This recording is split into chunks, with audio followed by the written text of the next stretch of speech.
There's a trial going on right now that has dire implications for freedom of speech, freedom of protest, freedom to dissent. It's the first trial having to do with the J20 protest, Trump's inauguration here in DC. Tens of thousands of people protested. I was one of them. Of those tens of thousands, a handful of people broke some windows, dumped over some newspaper dispensers, and of course the photograph that gets shown during these proceedings and during this trial is the limousine that was set on fire. There was a mass arrest. Police kettled a group of people. That's the term for this tactic, where you just wrap up a bunch of protesters, in this case roughly 230. So the first batch of these trials, these 6 defendants being prosecuted by Assistant U.S. Attorney Jennifer Kirchhoff, and she's trying to do this guilt by association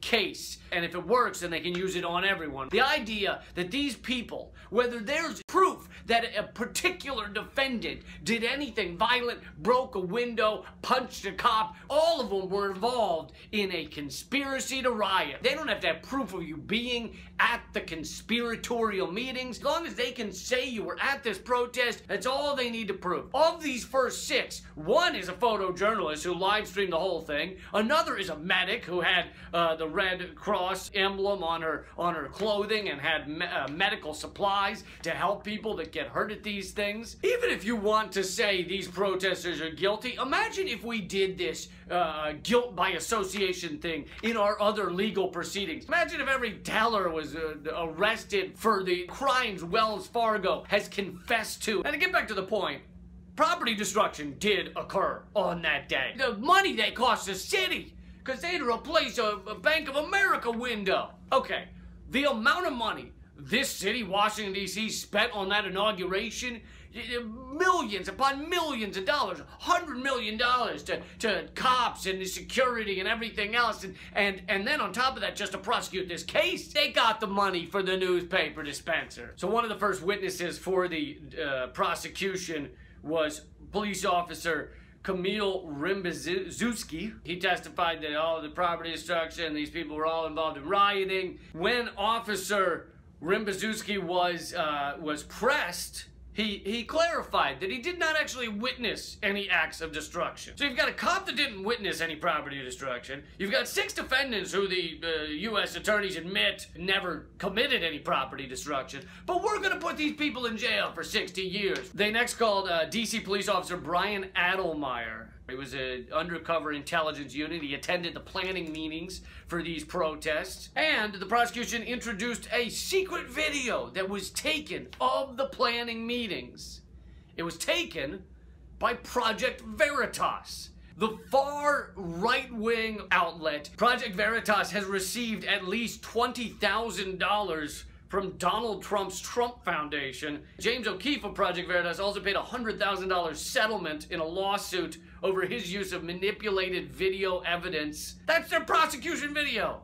And on top of that, the video doesn't even show anybody in the meeting saying, hey, let's fucking break a lot of shit. They put on the stand Commander Keith DeVille, who was the one in charge that day. He's the one who ordered the arrest of so many people at once. By the way, Commander DeVille has a history of making Holocaust jokes and making derogatory comments about gay and transgender people. He was asked whether he gave a previous warning saying they were, because the rule on arrest is supposedly that you have to, the police have to warn people, if you keep doing this, you will be arrested. And he said, no, we didn't do that. We didn't have to because it was a riot. And then they said, was everybody around there rioting? Were they all by definition rioting? And he said, yes, they were. And then they showed video with the vast majority of people walking calmly, holding signs, chanting things. Sorry, that's not fucking rioting. That's just being a citizen and marching. Eventually, after being pressed on it, DeVille did admit that getting convictions in this case would be good for the police department because it would limit their legal liability. So basically, if they don't get convictions, they could owe millions of dollars to these defendants who have been put through fucking hell, not to mention torture. But you know, I'd like to state unequivocally, cops, police officers never lie on the stand. Never happened. Not a once. Now, to paint a little picture of what's going on in this trial, you have 6 defendants, I think most of them in their early 20s, who could spend the rest of their lives, or a large chunk of it, in jail if they're convicted for this. You have an attorney who's admitted none of them have done any violent acts, yet she's holding up things they found in the defendants' backpacks as if it's fucking sarin gas. She's got rubber gloves on. She holds up reaches in the bag and goes, "Have you seen this?" to the police officer, and it's like a bandana, and she's like, "Ah!" Literally, she goes, "It is covered in some sort of liquid," or it was, "and it has an intense smell." So the attorney is trying to get the jury to be like, "Oh my God, not a smelly bandana! When will it stop?" This is the medic's backpack that's on trial. She had vinegar because vinegar is poured on people's faces to stop the burning from pepper spray. During one day of the trial, the U.S. attorneys held up a black cap with a skull on it, and she was like, "This is the type of thing they were wearing." This cap happened to belong to 20-year-old Christina Simmons from Maryland, who came down to protest, and as she was being processed by officers, offered them snacks in case they were hungry. The attorney also said that because they have things like masks in their backpack, they are therefore part of a criminal conspiracy. Well, first of all, having a mask, not illegal, okay? You also might have a mask because maybe you don't enjoy living in a surveillance state and you'd like to be able to march peacefully without being surveilled and watched and put onto some fucking criminal list, because guess what? It's legal to march. It's supposed to be. It seems to be an ongoing trend in this case where a police officer on the stand is asked by the defense whether they said something. "Did you say you were good at hurting people?"